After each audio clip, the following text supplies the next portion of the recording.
Mion a surpris les fans en s'excusant pour sa performance au 2023 NBC Drama Awards. Lors de l'event, la membre de G-Idol a interprété son titre Painted on the Moonlight, qu'elle a composé pour le drama My Dearest. Même si l'idol a donné le meilleur d'elle-même lors de sa prestation en live, certains viewers ont trouvé la performance de Mion décevante. Et du coup, en ligne, plusieurs commentaires la critiquant ont été publiés et partagés, affirmant qu'elle n'avait pas les compétences vocales nécessaires pour performer en live. Sur The coup, c'est plusieurs posts qui ont été publiés pour critiquer l'idol, et chacun d'eux avait entre 400 et 1000 commentaires débattant de son manque de talent. À un moment donné, les vidéos de la performance ont même été retirées de Naver TV et de YouTube pendant un laps de temps. Aucune raison ne fut mentionnée concernant le retrait de la performance, mais beaucoup pensent que c'est à cause des réactions négatives. Au vu des proportions qu'a pris le sujet, Mion est elle-même allée sur Instagram pour s'excuser. En story, l'idol a publié comme message: « J'ai eu l'honneur d'interpréter une chanson ce soir, et j'étais tellement excitée de pouvoir chanter un morceau que j'aime tant, mais j'étais tellement nerveuse, et j'étais donc à côté de la plaque. J'ai fait une grosse gaffe. Je suis désolée d'avoir déçu les téléspectateurs. À l'avenir, je ferai encore plus d'efforts. » Suite au message de Mion, de nombreux Neverlands ont pris la défense de l'idol et ont décidé de mettre des messages de soutien sur ses posts. Parmi les commentaires, on pouvait lire: « N'était pas si grave, pas au point que les gens aient besoin de réagir comme ça. C'est une bonne chanteuse en général, cela a dû la perturber aussi. J'espère qu'elle sera plus performante la prochaine fois. Je me suis senti mal pour elle parce qu'il était évident que sa voix ne fonctionnait pas bien. Elle avait l'air si nerveuse, mais je sais à quel point sa voix est belle. » En fait, beaucoup ont pris la défense de la membre parce que ça se voyait qu'elle était nerveuse dès le départ. Et du coup, elle n'a pas réussi à maîtriser sa voix, même si elle y a mis de la bonne volonté. D'autres ont félicité l'idol pour avoir tenu une performance 100% live, ce qui est de plus en plus rare dans le milieu.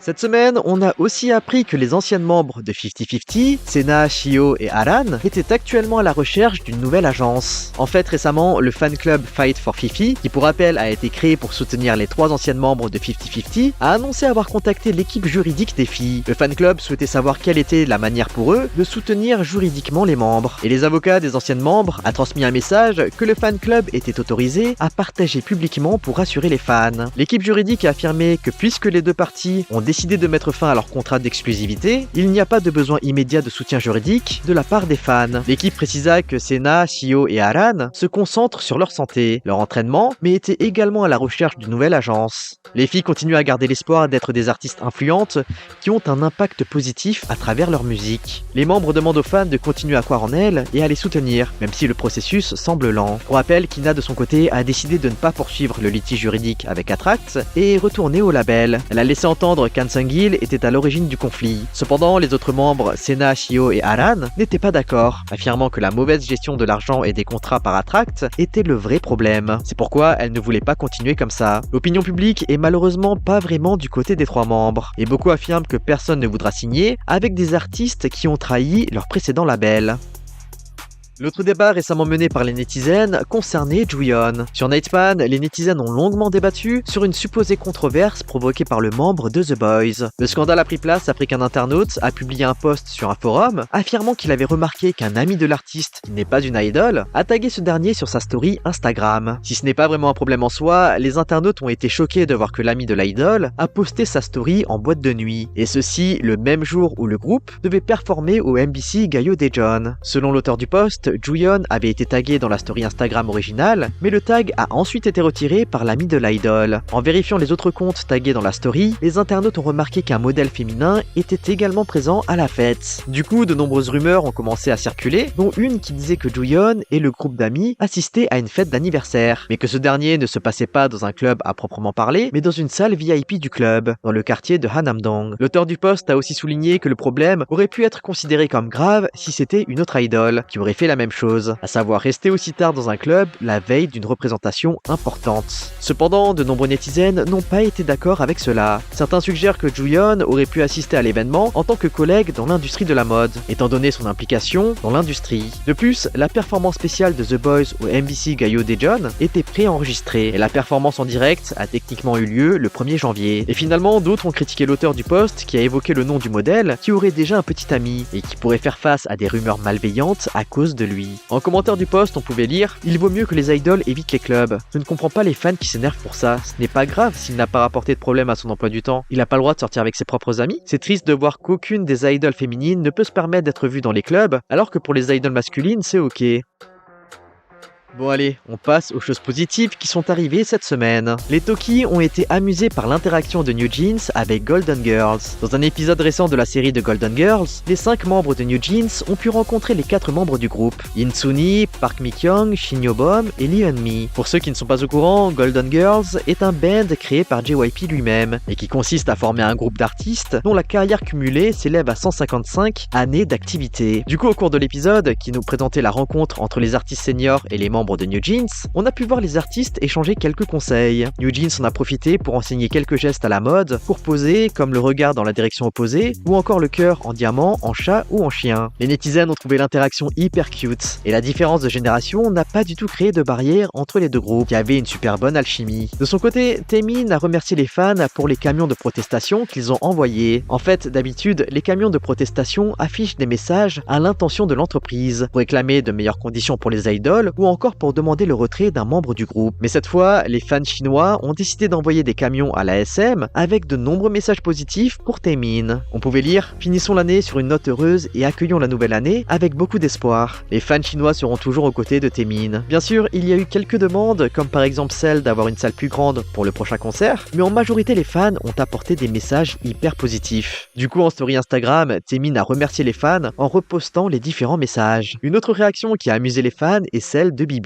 Dans une récente interview, l'artiste a révélé les amitiés qu'elle a avec certains membres de BTS. Dans l'entretien avec le magazine Glamour, Bibi devait parler de ce qu'il y avait dans son téléphone. Du coup, elle a dû révéler tous les détails de son téléphone, même la dernière chose qu'elle a achetée ou son temps d'écran. L'une des questions de l'interview était quelle était la personne la plus célèbre qu'elle avait dans ses contacts. Après avoir pris le temps de réfléchir, elle affirma qu'elle avait le numéro de RM. Bibi a ensuite expliqué qu'elle n'était pas sûre qu'il utilise toujours son numéro, en disant qu'ils étaient pas si proches finalement. Puis elle a ajouté qu'elle avait également le numéro de Jungkook et qu'il était donc un autre nom sur la liste. Cependant, Bibi a clairement indiqué qu'elle n'était proche d'aucun d'entre eux, ajoutant en plaisantant « Les ARMY ne m'en voulaient pas ». La chanteuse a terminé sa réponse en disant qu'elle ne voulait pas que les gens la détestent, en disant « Les ARMY, vous êtes cool, non? Je vous adore ». Le clip est devenu viral parmi les ARMY, et bien que Bibi ait voulu éviter de fâcher qui que ce soit, ces derniers se sont quand même plaints. Ils se sont plaints de manière humoristique que même en ayant leur numéro, il n'y a toujours pas eu de collaboration entre le band et Bibi, ce qui est vraiment dommage.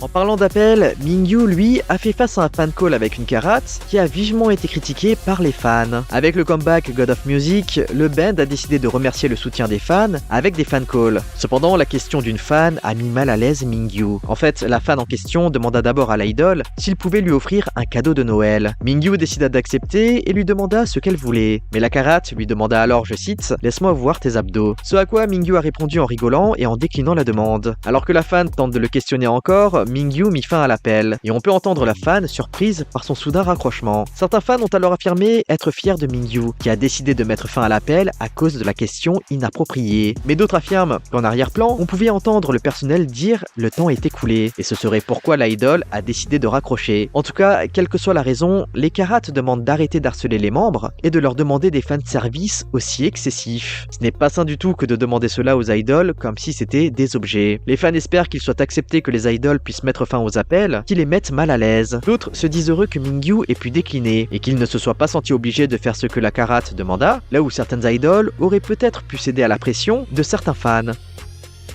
Cette semaine a également signé le dernier épisode de l'année de l'émission King of Masked Singer. Ce 31 décembre, le TV show a tenu une émission spéciale pour faire ses au revoir à cette année 2023. Cependant, l'une des participantes annoncées a attiré l'attention des netizens. Au cours de l'épisode, on a pu voir un artiste masqué dont les netizens ont fortement suspecté être une membre de Baby Monster. L'épisode n'a pas encore été diffusé, mais Yeonsuk, qui fait partie de YG, a été le premier à soupçonner la chanteuse d'être une membre du nouveau band du label. Puis Sandara Park, qui fait aussi partie du label et qui a performé sous 21, s'est mis d'accord avec le membre de Treasure, affirmant que le style de chant était indéniablement celui de YG. Du coup, les netizens ont été excités à l'idée que ça soit effectivement une des membres de Baemon, et si c'était vraiment le cas, ce sera la toute première fois qu'une membre apparaîtra dans une émission depuis les débuts du groupe le mois dernier. Comme vous le savez, le band n'a participé à aucun TV show, ce qui a grandement déçu les fans, étant donné qu'il y avait beaucoup d'attentes autour du groupe. Les fans sont impatients de les voir performer, et ce serait une stratégie assez osée que de faire chanter une des membres sur Masked Singer. En tout cas, la rumeur, selon laquelle une membre de Baby Monster pourrait apparaître dans Masked Singer, a fait le buzz sur les réseaux, rendant les fans encore plus impatients de voir si cela était vraiment vrai.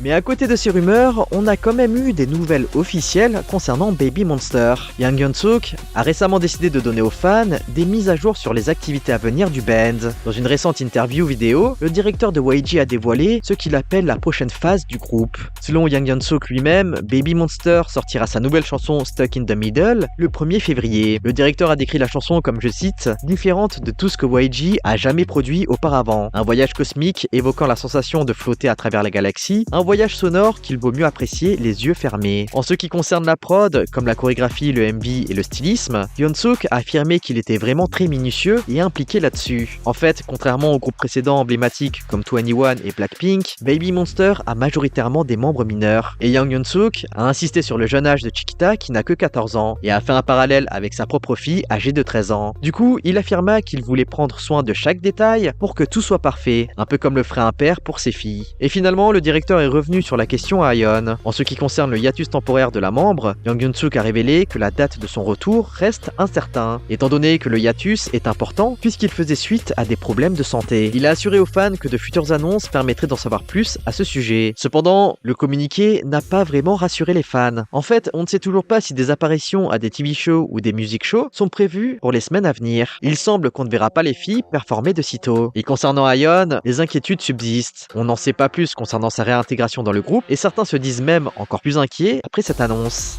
Et vous en pensez quoi? Bon les amis, on se retrouve dimanche pour une prochaine actu K-pop. En attendant, comme d'habitude, lâchez votre like, abonnez-vous et activez la cloche. Allez, on se dit à toutes et bye bye.